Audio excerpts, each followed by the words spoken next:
یکی از مهمترین و پرهیاهوترین وزنه‌های سیاسی، اجتماعی و فرهنگی در تاریخ معاصر ایران، جنبش‌های دانشجویی، نیرویی که از همون دهه 1270 خورشیدی تا همین امروز توی هر تحول سیاسی، اجتماعی و حتی فرهنگی ایران یه ردپایی ازش می‌بینیم. دانشجوها همیشه موتور فکری و انتقادی جامعه بودن، چه توی دوران مشروطه، چه توی انقلاب 57 و چه دوران‌های بعد اون. برای درک اینکه این جنبش چرا انقدر مهمه و چطور تغییر کرده، باید تا سلسله قاجاریه عقب بریم، از دارالفنون و اعزام اولین دانشجوها به اروپا تا تأسیس دانشگاه تهران، انقلاب 57 و تشکیل دفتر تحکیم وحدت. خیلی سریع بریم سراغ داستان جنبش‌های دانشجویی. قصه از سال 1230 شروع میشه. امیرکبیر صدر اعظم ناصرالدین شاه تصمیم گرفت مدرسه‌ای بسازه به اسم دارالفنون.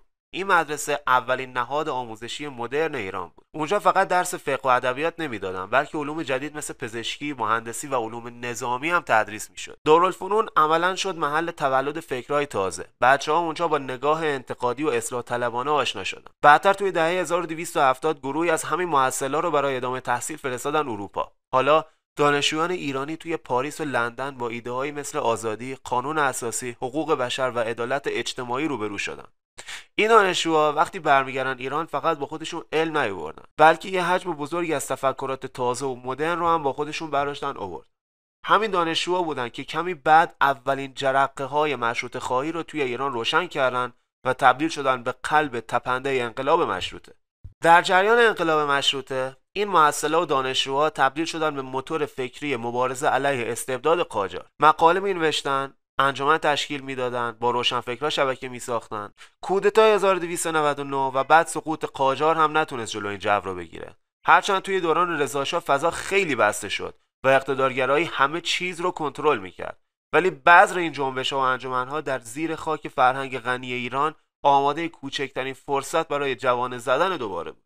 سال 1313 رضاشاه دستور داد دانشگاه تهران تأسیس بشه. این شد دومین مرکز آموزش عالی ایران بعد از دارالمعلمین. کم کم دانشگاه تهران تبدیل شد به قلب فعالیت‌های دانشجویی. اولش بیشتر انجمن‌ها حالت فرهنگی داشتن، اما خیلی زود مسیر سیاسی رو پیدا کردن. سیاست سرکوبگر رضاشاه اجازه نمیداد این فعالیت‌ها گسترده بشه. اما همین انجمن‌های کوچیک هسته‌های اولیه تشکل‌های سیاسی دانشجویی بودند. دهه 1340 نقطه عطف اولین بار انجمن اسلامی دانشجویان شکل گرفت. شخصیت‌هایی مثل شهید مطهری، شهید بهشتی و شهید باهنر به همراه بچه‌های ایرانی خارج از کشور هسته‌های این تشکل رو گذاشتن. هدفشون چی بود؟ خیلی ساده، مقابله با نفوذ مارکسیسم و غربگرایی و در عوض حفظ هویت اسلامی. انجمن اسلامی تونست از طریق شبکه‌های دانشجویی داخل و خارج از کشور جنبش رو سازماندهی کنه و بهش جهت بده.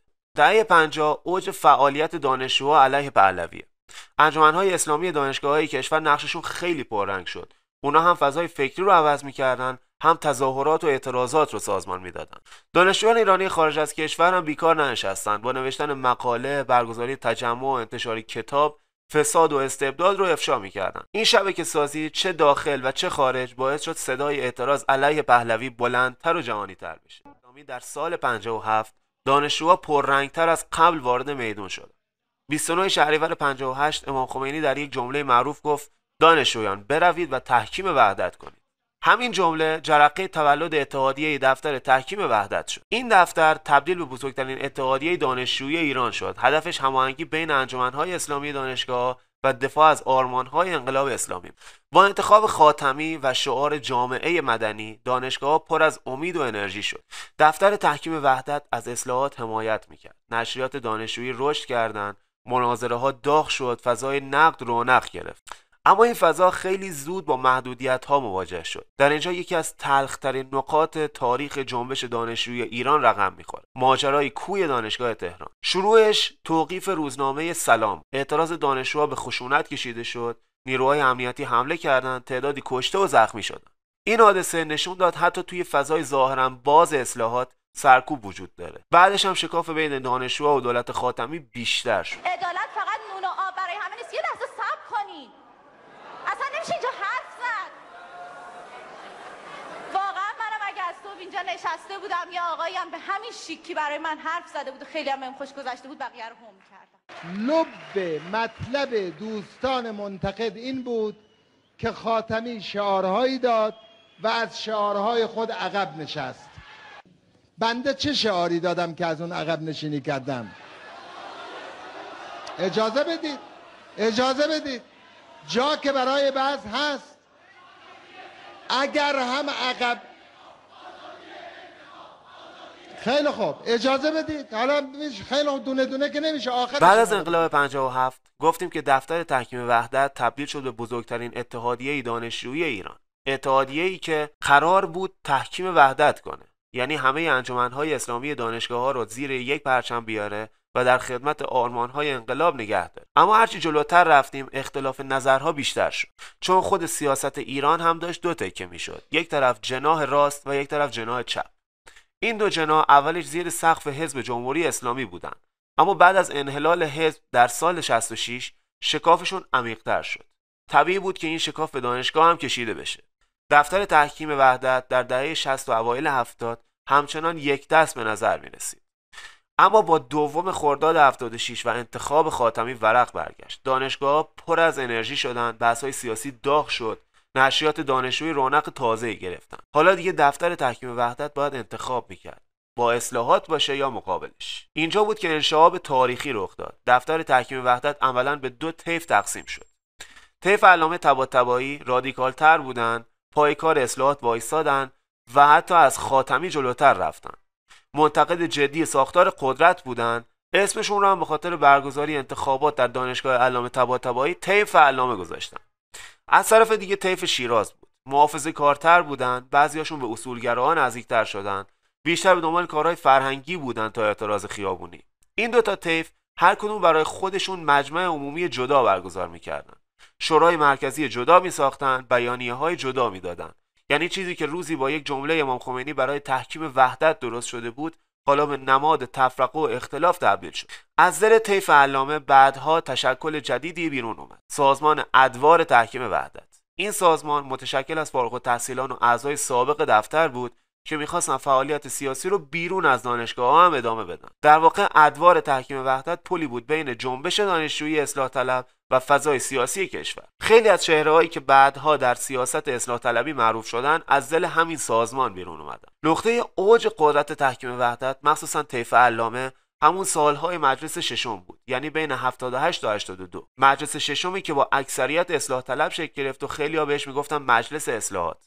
نماینده‌های مثل بهزاد نبوی، علی اکبر موسوی خوئینی و خیلی‌های دیگه به طور مستقیم یا غیر مستقیم ارتباط با جنبش دانشجویی داشتن. دانشجوها وقتی توی مجلس ششم صدا داشتن، اعتراضاشون بازتاب پیدا میکرد، بیانیه‌هاشون خونده میشد، حتی بعضی از فارغ التحصیلان دفتر تحکیم وارد سیاست رسمی شدن و کرسی نمایندگی محترم خبرگان که طبق قانون اساسی پس از انتخاب رهبری نظارت بر عملکرد ایشان اصلی ترین وظیفه ایشان می باشد، جای این پرسش است که آیا عملکرد مقام محترم رهبری و نهادهای تحت امر ایشان به خصوص در جریان انتخابات ناعادلانه، غیر رقابتی و غیر آزاد اخیر با معیارهای صداقت، تدبیر و عدالت سازگار است و آیا عدالت حاکمان که علی علیه السلام حاضر نشد ذره از آن را فدای مصلحت حکومت خود کند؟ اجازه بدید، اجازه بفرمایید آقا. اشکال نداره. ببینید داده یک وظیفه قانون اساسی خبرگان را میخونن. اما همونطور که اوج داشت سقوط هم داشت. وقتی سر ماجرای کوی دانشگاه در تیر 78 دانشجوها به خیابون اومدن و سرکوب شدن، فاصله بین اونها و دولت خاتمی زیاد شد. دفتر تحکیم وحدت مخصوصا طیف علامه خیلی زود از یار و یاور دولت اصلاحات تبدیل شد به منتقد سرسختش، اونقدری که حتی بعضیاشون گفتن خاتمی دیگه نماینده دانشجوها نیست. این اختلافات هم درون جنبش رو فرسوده کرد، هم بیرون براش هزینه ساز شد. دولت بعدی یعنی احمدی نژاد خیلی زود دست گذاشت روی همین شکاف‌ها. دفتر تحکیم وحدت طیف علامه زیر فشار شدید امنیتی قرار گرفت، خیلیاشون بازداشت یا مجبور به مهاجرت شدن. طیف شیراز هم عملاً از طرف حاکمیت حمایت شد و کم کم هویتش به اصولگرایی گره خورد. یعنی اتحادیه‌ای که روزی نماد اعتراض بود، در دوره احمدی نژاد تا حد زیادی تبدیل شد به یک بازوی تبلیغاتی جریان راست. سازمان ادوار تحکیم وحدت هم که قرار بود ادامه مسیر سیاسی طیف علامه باشه، در سالهای بعد یا سرکوب شد یا محدود، اما میراث فکریش باقی موند، اینکه جنبش دانشجویی میتونه فراتر از دانشگاه هم اثر بذاره و حتی توی مجلس و دولت صدا پیدا کنه. در نهایت اگه بخوایم تصویر کلی بدیم، دفتر تحکیم وحدت از یک اتحادیه سراسری و یکپارچه به دو نیمه تقسیم شد. یک نیمه رادیکال که به اصلاح طلبی و حتی نقد ساختار قدرت رسید و یک نیمه محافظه‌کار که در نهایت به اصولگرایی پیوست. و این انشعاب شاید بزرگترین نقطه عطف در تاریخ جنبش دانشجویی بعد از انقلاب بود، چون بعدش دیگه هیچ وقت دفتر تحکیم نتونست اون قدرت و انسجام قبلی رو پیدا کنه. در سال 1384 فضای دانشگاه‌ها به شدت محدود شد. انجمن‌های اسلامی و تشکل‌های منتقد یا اصلاح طلب یا منحل شدن یا زیر فشار امنیتی فعالیت می‌کردن. دولت سعی می‌کرد با ایجاد تشکل‌های موازی مثل انجمن‌های اسلامی مستقل یا بسیج دانشجویی صداهای انتقادی رو کمرنگ کنه. اما همه چیز در سال 1388 به نقطه عطف رسید. انتخابات ریاست جمهوری و حوادث بعدش دانشگاه‌ها رو دوباره به قلب اعتراضات برگردوند. دانشجوها در صف اول جنبش سبز بودند. از شعار دادن در کلاس‌ها و خوابگاه‌ها گرفته تا تجمع‌های بزرگ در تهران و شهرهای دیگه. اما این بار سرکوب بسیار شدیدتر از گذشته بود. ده‌ها تشکل دانشجویی تعطیل شدند. بسیاری از فعالان دانشجویی بازداشت یا مجبور به مهاجرت شدند. انجمن‌های مستقل عملاً به بازوی تبلیغاتی حاکمیت تبدیل شدند. این نقطه‌ای بود که ستون فقرات جنبش دانشجویی ترک برداشت. بعد از سال 89 و سرکوب جنبش سبز، دانشگاه‌ها به شدت امنیتی شدند. فضای سیاسی بسطه‌تر از همیشه بود و دانشجوها امکان فعالیت جمعی نداشتند. اما تغییر دیگه‌ای هم رخ داد. شبکه‌های اجتماعی جایگزین نشریات و انجمن‌های دانشجویی شد. حالا صدای دانشجو بیشتر در توییتر، تلگرام و اینستاگرام شنیده میشد تا در تریبون دانشگاه. دغدغه‌ها تغییر کردند. نسل جدید دانشجوها بیشتر به مسائل اقتصادی، بیکاری، آینده شغلی و مهاجرت فکر می‌کرد تا سیاست کلان کشور. چندپارگی جنبش. بعضی از دانشجوها همچنان اصلاح طلب موندن. بخشی به جریان‌های رادیکال نزدیک شدن، بعضی هم کاملا ناامید و منفعل. حتی در دوره روحانی که با شعار اعتدال و امید سر کار اومد، انتظار میرفت دانشگاه دوباره نفس بکشه. اما اولا این اتفاق نیفتاد. انجمن‌های زیادی همچنان بسته موندن، مجوز فعالیت سخت داده میشد و امنیتی سازی ادامه داشت. دانشجوهایی که روزی برگ برنده انتخاباتی بودند، حالا عملاً از صحنه سیاست حذف شده بودند. از اوایل دهه 1400 دیگه نمیشه از جنبش دانشجویی به معنای کلاسیکش حرف زد. سرکوب مداوم باعث شد تشکل‌های مستقل یا وجود نداشته باشند یا خیلی خیلی محدود و تحت کنترل عمل کنند. مهاجرت نخبگان شدت گرفت. دانشگاه دیگه محل پرورش رهبران فکری و سیاسی نبود، بلکه سکوی پرش برای خروج از ایران شد. ارتباط با حکومت قطع شد. روزگاری هر دولتی برای مشروعیت نیازمند حمایت دانشجوها بود.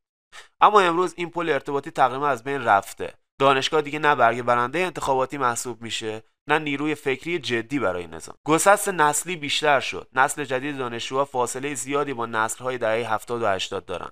دغدغه‌هاشون بیشتر فردی و معیشتیه، کمتر خودشون رو در چارچوب جنبش دانشجویی تعریف میکنن. در واقع میشه گفت جنبش دانشجویی که روزگاری موتور محرک تغییرات سیاسی و اجتماعی بود، امروز بیشتر به یک یادگار تاریخی شباهت داره. حاکمیت با امنیتی سازی افراطی‌گرایانه عملاً جامعه نخبه و تکنوکرات دانشجویی رو از دست داده. دانشگاه‌های ایران به جای اینکه مرکز تولید ایده‌های نو و نیروی سیاسی باشه، به تدریج به حاشیه رونده شد. اگر بخوایم جمع‌بندی کنیم، از دارالفنون تا انقلاب مشروطه، دفتر تحکیم وحدت و جنبش سبز، دانشجوها همیشه در قلب سیاست ایران بودند. اما از دهه 90 به بعد این قلب کم کم از تپش افتاد. نه به خاطر بی‌انگیزگی دانشجوها، بلکه به خاطر سیاست‌های افراطی و نگاه بدبینانه به دانشجویان راه رو برای هر نوع سازماندهی مستقل بست. امروز دیگه نمیشه از جنبش دانشجویی به معنای گذشته حرف زد. چیزی که باقی مونده بیشتر شبکه‌های فردی، فضای مجازی، اعتراض‌های مقطعی و پراکنده است.